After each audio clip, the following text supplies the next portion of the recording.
Hello friends, welcome back to my channel. आज हमारा topic है पैक नेक आर्म होल कैसे निकालें। पैक नेक कौन सा होता है? पैक नेक की अगर मैं बात करूं तो ऐसे नेक जो कॉलर वाले हो, कॉलर नेक हो या फिर शॉर्ट नेक हो। शॉर्ट नेक कौन से होते हैं? 1 से 4 इंच। ये बैक नेक की बात हो रही है। 4 इंच तक के जो नेक होते हैं वहां पर हम आर्म होल कैसे लेते हैं। तो सबसे पहले आपने कपड़े को इस तरह से फोल्ड कर लेना है। ये आपकी फोल्डेड साइड होगी। यहां से आपने शोल्डर ले लेना है, जितना भी शोल्डर होगा, और नेक विड्थ ले लेनी है। उसके बाद आपने अपने शोल्डर के हिसाब से स्लोप देनी है और इसे इस तरह से ज्वाइन कर देना है। इतना करने के बाद आप आर्म होल लेंगे और आर्म होल इस पॉइंट से आपने अब मेजर करना है। तो आर्म होल लेने का फॉर्मूला क्या होता है? आर्म होल हम इस बेसिस पे लेते हैं। ये हमारा आर्म होल का फॉर्मूले हैं। ये पैक नेक के फॉर्मूले हैं। जो डीप नेक होगा उसके फॉर्मूले अलग होंगे। अगर आपकी चेस्ट इस केस में आती है तो आप ये फॉर्मूला लगाएंगे।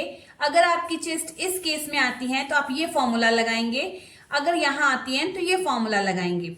तो आप अपनी चेस्ट देख सकते हैं और वो फॉर्मूला अप्लाई कर सकते हैं। मैं एग्जांपल के तौर पे एक ले लेती हूं कि मेरी अगर चेस्ट 32 इंच है तो मैं क्या करूंगी, ये वाला फॉर्मूला अप्लाई करूंगी। 32 inch chest divided by 6 plus 1 inch. 32 divided by 6 5.3 plus 1 करूंगी तो 6.3।